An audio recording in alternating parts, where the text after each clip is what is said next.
Хэрвээ та бүхэн дараагийн бичлэгийг тэр өдөрт нь шууд үзхийг хүсвэл энэ данс руу 1000 төгрөгийн хандив хийгээрэй. Бид та бүхний дэмжлэгээр дараагийн бичлэгүүдийг илүү хурдан оруулах болно.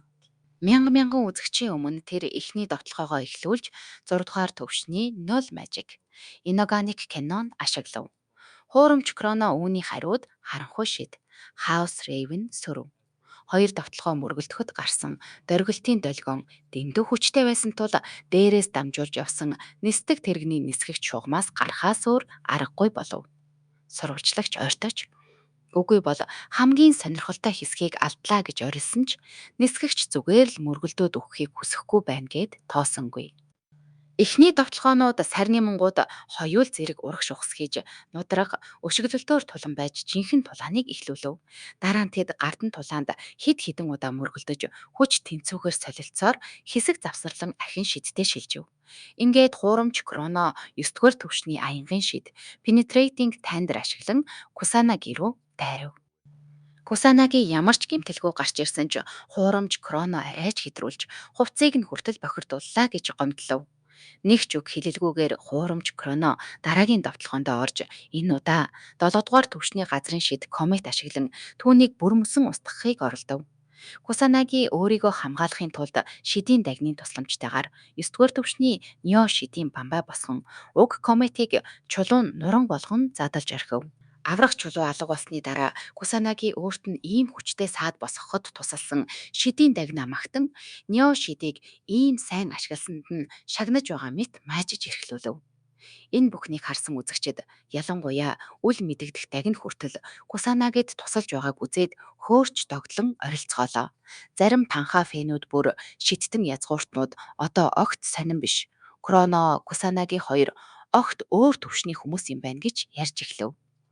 Нөгөө талд Кусанагигийн зарим охин фэнүүд түүний өнөөг хүртэл гаргасан ора сүр хүчийг тэсэхгүй бүр ухаан алдаж байлаа. Үргэлж ууртай байдаг Хината Рику Түширүү хоёрт нул майжик хэрэглэгч гэдэг тэнгүүд дандаа л гял цал шидээрээ гайхуулж байх юм гэж өглөв. Рику үнийг сонсоод Кроно Кусанаги хоёр хоёулаа 9 дугаар төвшний шид ашиглаж чадна шүү дээ гэж сануулхад Хината нэмж хэлэхдээ тэдний ман нөөц өөрөө хүртэл хачин дээрэс нь мэддэг шидийнхэн тоо хитрхи их гэж хэлв. Ийм өндөр түвшний шидүүдийг хэрэглээд дуусах биш дараагийн шидэд ч зай үлдээж байдаг нь юр бодоход галзуурмаар зүйл аж. Харин Түшэрөгийн хувьд Кусанагигийн шид илүү онцгой харагдаж байв. Яагад гэвэл түүний continuous magic бараг өөрийн гэсэн ухамсартай юм шиг хөдөлж байна гэж тэр хэлв.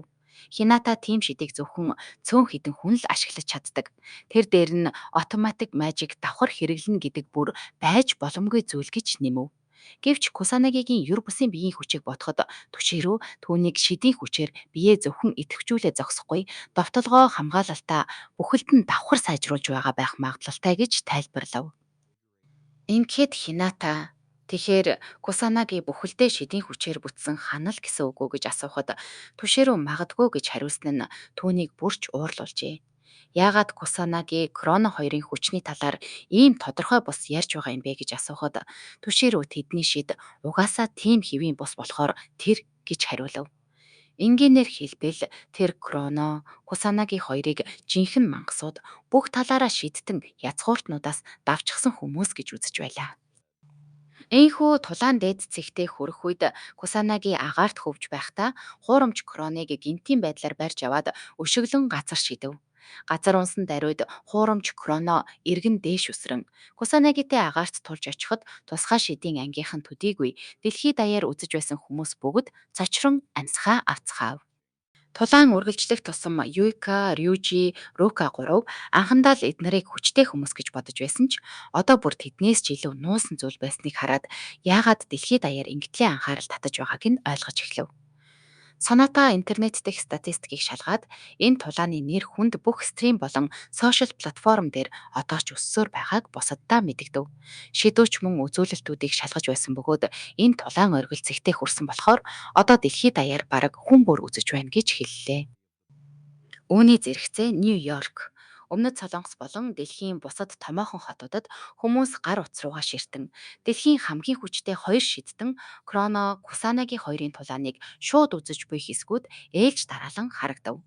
Олон цохилт солилцож дэлхийг бүхэлд нь хөгжүүлсний дараа Кусанагийн эцэст нь хуурамч кроныг сайн үзүүлбэр гаргаж байна гэж магтаад одоо чиний хувьд дууслаа гэж хэлв. Гэвч яг дууслаа гэж бодтол хуурамч кроно 9 дугаар төвшний харанхуй шид Shadow Sky-т идэвхжүүлэн түүнд рүү дайрлаа.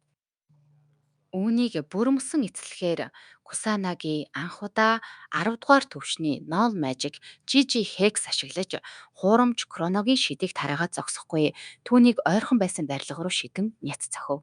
Энэ довтлогоог харсан тусгай шидийн ангийнхан Кусанаги 10 дугаар төвшний шид ашиглаж аимшигтай шидийг хүч гаргаж байгаад бараг галзуурах шахав.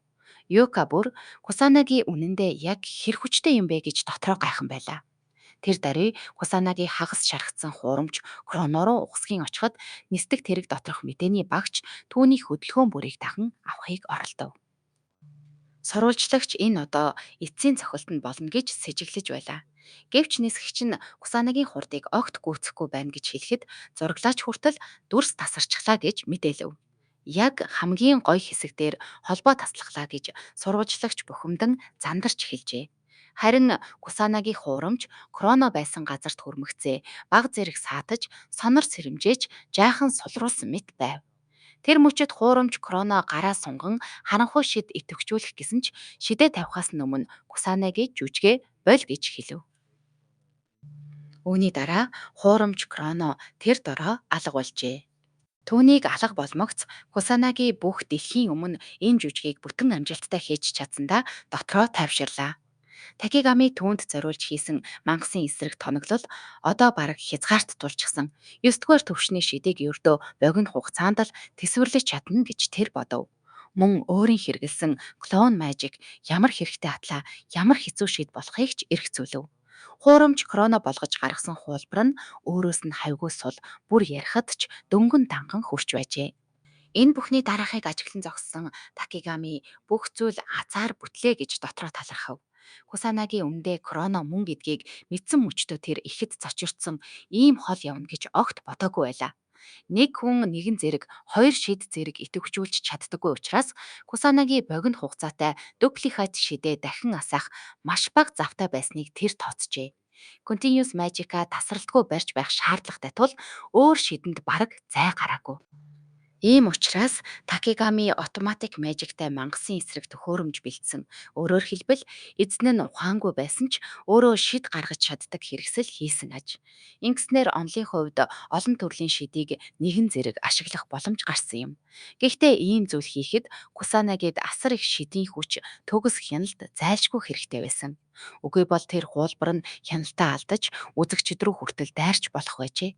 Ямар тач Кусанаги ийм их шид зарцуулчаад бүрэн хяналтаа алдалгүй өөртөөгөө тулалдаж байгаа мэт сүртэй тулаан хүртэл амьлуулж чадсан. Такигамигийн бодлоор ийм гайхамшигыг ганц Ичами Манато л хийж чадна. Тулаан дуусны дараа Кусанаги Кроно дүрээрээ Леоно руу залгаад дамжуулалтыг саатуулха боль гэж хэлв. Леона бүх зүйл дуусна уу гэж асуухад тэр тийм гэж хариулв. Дараа нь Леона Кроныг жинхэнэ нэрээр нь Кусанаги гэж дуудаад өнөөдрийн жүжигийн дараа одоо хинч Кроныг хөөхгүй боллоо гэж хэлв.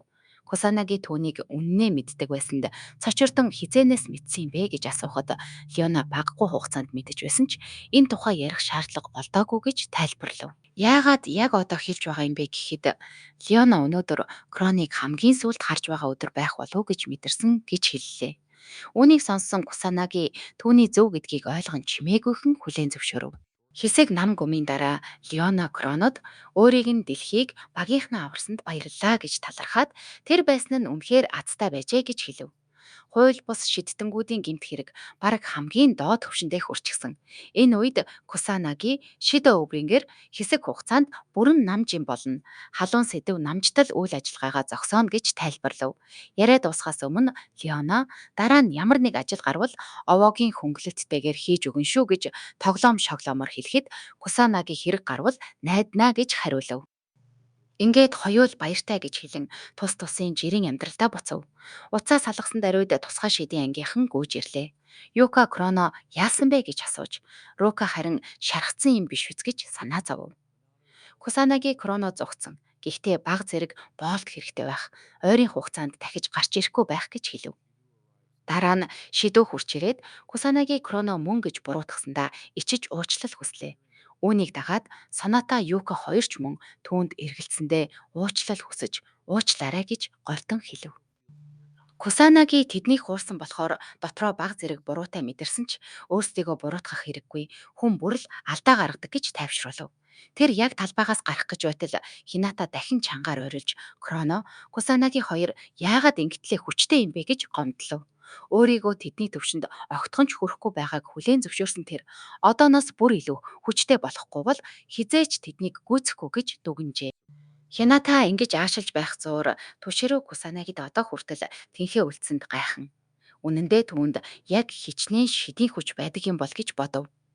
Харин Кусанаги Кроно өөрийгөө хоёр тустай хүн гэдгийг амжилттай баталж чадсандаа чимээгүйхэн уртаар санаа алдав. Энэ жүжигэн бүтсэн нь илт байлаа. Одоо хар эсэргүүцэл устсан болохоор Shadow Bringers хэрэггүй болсон гэж тэр боджээ. Гэхдээ Куроигийн хамгийн сүүлд хэлсэн. Өөрөө ердөөл нэг гар хөл байсан гихүг толгоноос нь гарахгүй байв. Ямар ч тач одоохондоо хамгийн яаралтай асуудал шийдэгцэнд баяртай байлаа. Тулаанаас хэд хоногийн дараа Кусанаги цайны бүтээгдэхүүн сурталчлах, тусгай шидийн ангийн бэлтгэлийг байтар цацах, уран бүтээлчидтэй хамтран мерчендайз гаргах, бас телевизийн шууд нэвтрүүлгээр өөрийн сэргэлт ба харгас шахуу бэлтгэлийн дэглэмийн талаар ярих зэрэг ажилд татагдж эхлэв. Нэг өдөр сургууль дээр охид түүнийг гар барья, тэрвэрий, бүр гэрлэе гэж хүртэл бүчин авлаа.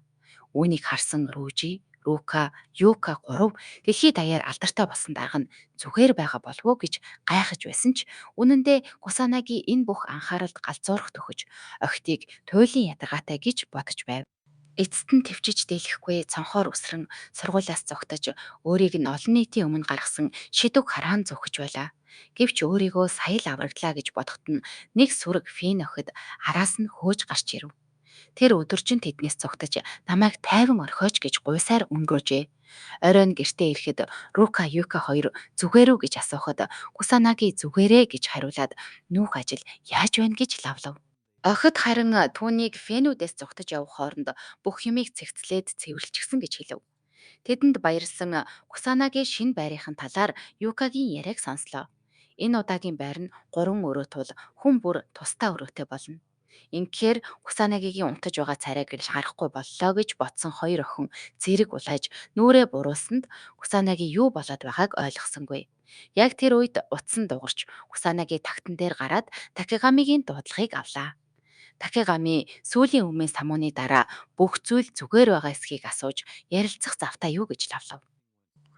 Кусанаги бүх зүйл түүний тусламжтайгаар асуудалгүй өнгөрсөн ч сэтгэл нэг л тавгүй хിവэр байна гэж хэлв. Такигами инээж нэр хүнд гэдэг үнэхээр төвхтэй зөв шүү гэж хариуллаа.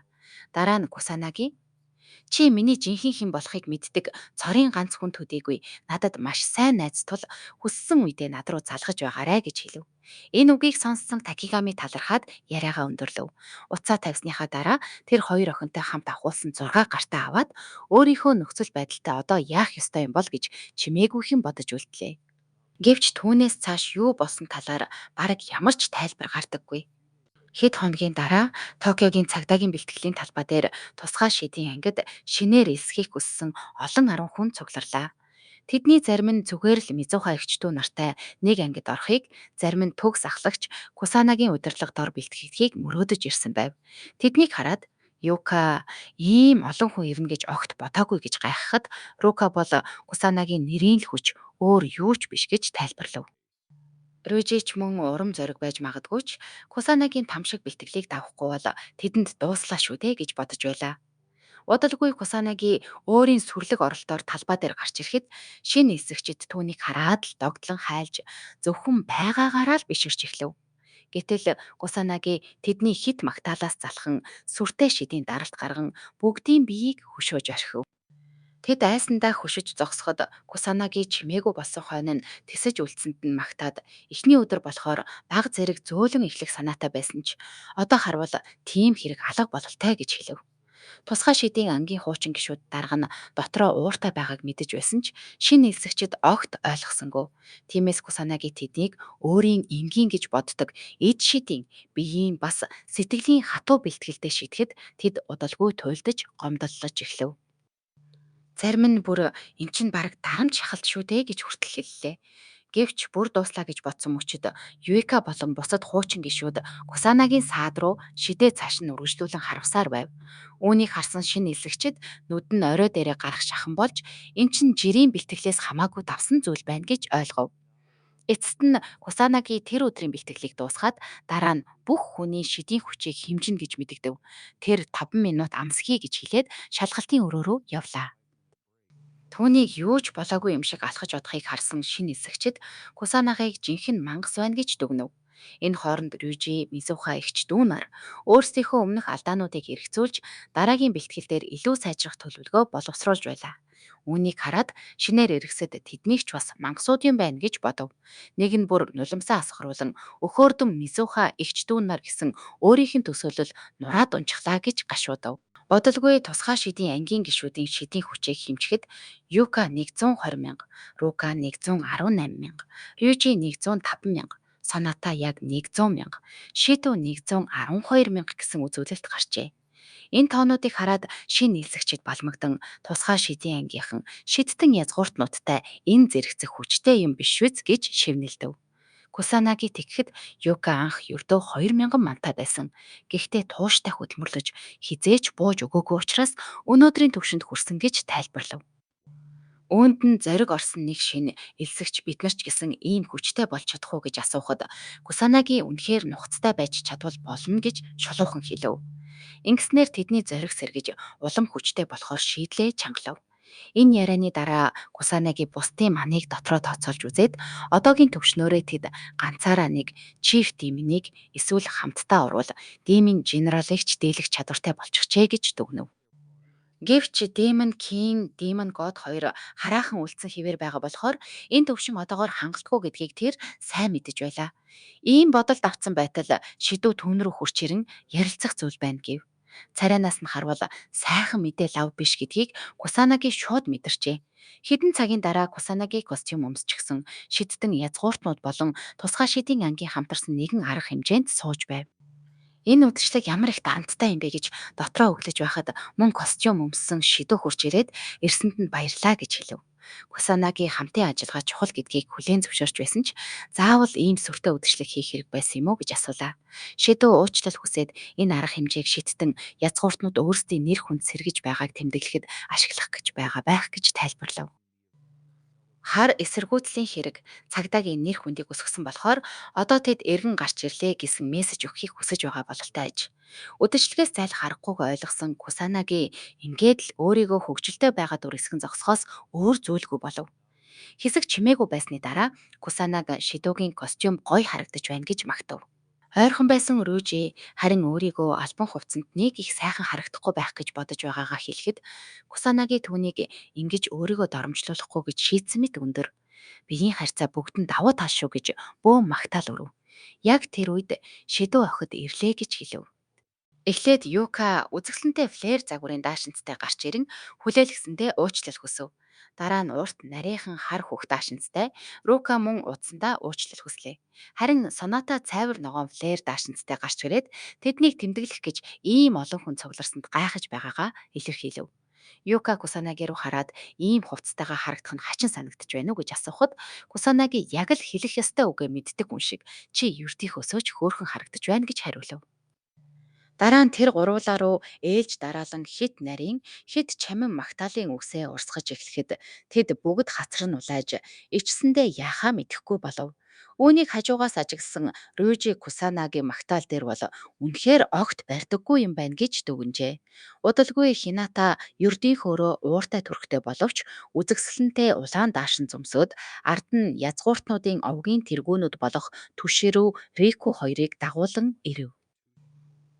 Кусанаги өөрийн ирэхгүй түүнд ч өмнөх октод хэлсэн шигээ магтаал урсгаж эхэлсэн бөгөөд Хината тэр дорой болооч гэж уурлан шаардав.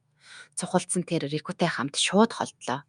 Кусанаги Түшируугаас яагаад энд байгаа юм бэ гэж асуухад Түшируу хамтран ажиллана гэж амласан. Энэ арга хэмжээч тэр хамтын ажиллагааны нэг хэсэг гэж сануулв. Илүү дэмий яриа хиймээргүй байсан бололтой тэр удалгүй өөрийгөө чөлөөлөөд явчихав. Түгшэрөөгийн хэд шулуун занг охид уучлаарай. Манай аав ер нь тийм л хүн. Нэг их ярьдаггүй гэж тайлбарлахад Кусанаги өөрийгөө гомдсон биш шүү гэж хэлв. Гэнэт тэр нэг сонин оороо хажуугаар өнгөрөхийг мэдэрч эргэж хартал уртахаар даашинцтай нэг охиныг олж харав.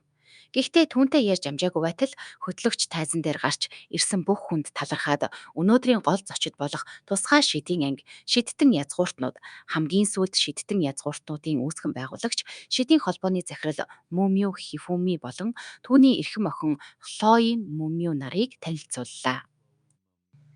Кусанаги Хифүмиг шууд танив. Тэр бол өөрийнх нь өмнө дүүн борид харсан тэр хүн байлаа. Гэхдээ бүрч чухал нь нөгөө нууцлаг охин Хлои гэдгийг мэдсэн тэр яг яах ёстойгоо хэсэгтээ ойлгосонгүй.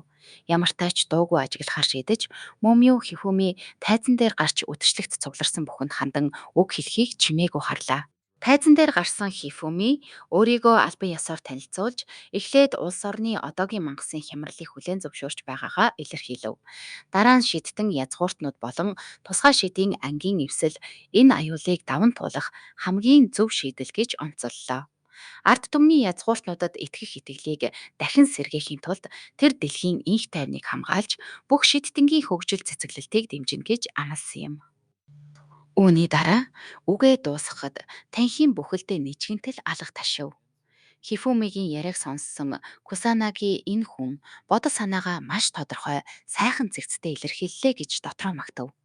Тэгээд Флой өөрөө нь инээмсэглэж байгааг анзааран энэ охины санаанд яг юу яваад байна вэ гэж гайхлаа. Ямар тач Хифүми тусгай шидийн ангийнхан дээр ирж шидтэн язгууртнууд одооноос эхлэн тэдэнтэй илүү ойр ажиллаж хамтдаа улсаа хамгаална гэж амлав. Дараа нь Кусанаги руу инээмсэглэн чамтай хамтарч ажиллах өдрүүдийг хүлээж байна гэж хэлв. Гараас нь атгаж байх зураа Кусанаги ч мөн адил гэж хариулахын сацуу Хифүмигийн шидийн хүчийг чимээг өхөн ажиглав. Харахад тэр хүн бэлтгэлээ таслаагүй хэвээр хүчний төвшин нь одоо ч гайхмаар өндөр байжээ. Бүр Кусанагигийн мэдрэмжээр бол хүмүүмээ анх 50 жилийн өмнө харсан үеэсээ огт өөрчлөгдөөгүй мэт санагдав. Ингээд Кусанаги ой ухаандаа өнгөрсөн рүү аяллаа. Тэрээр нэгэн цагт залуу Такигами, залуу Хифуми хоёрыг шидтэнгийн бэлтгэлийн талбай дээр анх харж байсан өдрөө санав.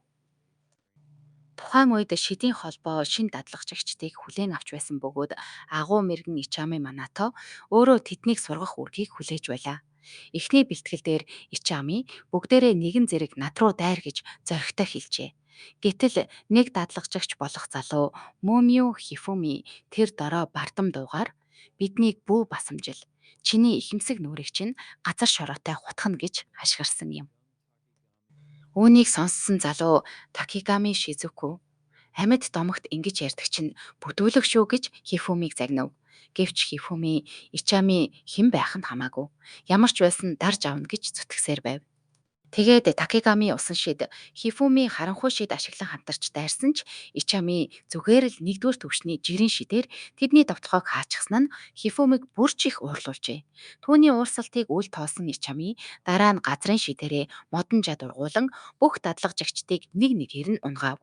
Тоос дарагдсны дараа олонх нь дөрөвдүгээр төвшний шидийг ингэж амархан сүрснийг хараад мөрөөдлөө орхин явж байв.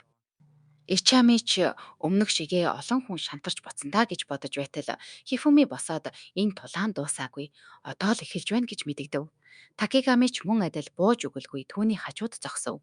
Хоёул дахин дайрахад Ичами энэ хоёрт үнэхээр ирээдүй байна гэж үзээд дахин боломж олгожээ. Тэд хамаг чадлаараа дайрсан ч эцэст нь Ичами ямар мангаслах хүчтэйг яс махандаа шингэтэл ойлгосон юм. Ихэнх нь явсны дараа Ичами үлдсэн энэ хоёрт үнэхээр сэтгэл татагдаж өнөөдрийн бэлтгэл ингээд дууслаа. Одоо амарцгаа гэж хэлээд эргэх гэтэл Хифуми ардаас нь харанхуй шидээр цохин бидний тулаан хараахан дуусаагүй. Би нэг л өдөр Ичами манатагоос давна гэж тангараглан байж унсан байв. Түүний нүдэнд байсан тэр гал тэр шийдэмгий байдлыг хараад Ичами энэ хүү нэг л өдөр агуу шидтэн болно гэдэгт итгэлтэй болсон аж. Харин Такигами хажуугаас нь сэм дайрах гээд байхад Ичами шидийн холбоо үнэхээр сонирхолтой хоёр шинэ хүнтэй болжээ гэж боджээ. Хифуми ухаан алдахынхаа өмнө Ичами манатагоос заавал давна гэж тангаргалсан бол Ичами зүгээр л тэр өдрийг хүлээж бай гэж хэлсэн юм. Ингээд дурсамж өндөрлөв. Одоо эргээд бодит цагт Ичамигийн дахин төрөлт болсон Кусанаги тэр дүрлэлсэн зоригтой хүү өнөөдөр асар их нөлөө хөрөнгөтэй хүчрэхэг хүн болж өссөнийг эргцүүлв. Нэг хоромд тэр хүмүүмэд өөрийн хэн болохыг хэлчихүү гэж бодсон ч Такигамигийн анхааруулгыг санаад энэ бодлоо орхилоо. Удалгүй тусгай шидийн ангийг албан ёсоор танилцуулж дуусмагц зочдод чөлөөтэй холилдон ярилцахыг зөвшөөрөв.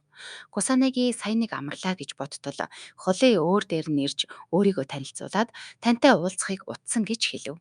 Кусанаги түүнийг шидтэн хүний хувьд магтаад ярилцаж байгаадаа баяртай байна гэж хариулв. Холын түүний магтаалд зөөлөн инээгээд өөрийгөө түүнтэй энэ зэрэгцэх төвшөнд огтхон ч хүрэхгүй гэж даруйхнаар хэллээ. Кусанаги үүнтэй дотроо санал нийлв. Тэр их манчгүй элемент удирдлагч онцгой биш мэт боловч нэг л тайлбарлахад бэрх зүйл түүнээс мэдрэгдэж байв. Холой одоохондоо зүгээр л цаашид сайн харилцаатай бай гэж хэллээ. Кусанаги өөрийн зүн совиндоо итгэн түүний үгэнд яаж хариулахаа нухацтай бодов. Ойролцоо зогсож байсан Рука, Юка хоёр Холои Кусанаги хоёрыг ярилцаж байгааг хараад тайван бус болов. Магадгүй зүгээр л танилцаж байгаа байх гэж өөрсдийгөө тайвшруулахыг оролдсон ч дотроо нэг л төгшүүртэй байлаа. Хэсэг хугацааны дараа Холои Кусанагид хамт ажиллах өдрүүдийг хүлээж байна гэж хэлэхэд Кусанаги ч мөн адил гэж хариулав. Хоёул гар барих тэр мөчөд холой түүний шидийн хүчийг мэдрээд та сайн хүн юм байна. Тэгээд л баяртай байна гэж хэлжээ. Үүнээс цааш ярих зүйлгүй болсон тул удахгүй дахин уулзъя гэж хэлээд явчихав. Маргааш нь сургууль дээр Кусанаги ердийнхөөрөө охидын өмнөд өртөв. Тэвчээр нь бараг алдагдах гэж байтал багш орж ирээд бүгдээрээ чимээгүй бол манай ангид шин шилжин ирсэн сурагч байна гэж зарлав. Хэдхэн хормын дараа Мумиу холой анги руу орж ирлээ. Тэр өөрийгөө Камуй шидийн актемаас шилжин ирсэн сурагч гэж танилцуулаад өөрийн суудлал руу чиглэхэд Кусанаги бүр алмаарч орхив. Мөн өмнө хэлсэнчлэн манай данс руу 4500-аас дээш төгрөгийн хандив илгээсэн хүмүүсийн нэрийг уншиж байна. Мандах сайхан анх Баярбат тогтох Баярбаатар, Цогтбаатар Бямч аргал Волож лавг, Инх сайхан бат, Очир Эрдэнэ туяа, Сосор барам Даваасүрэн, Хатанбаатар Мягмар сүрэн, Ананд очир, Өнөр баяр Батсуур, Чойжамц Бархс та бүхэндээ маш их баярлалаа.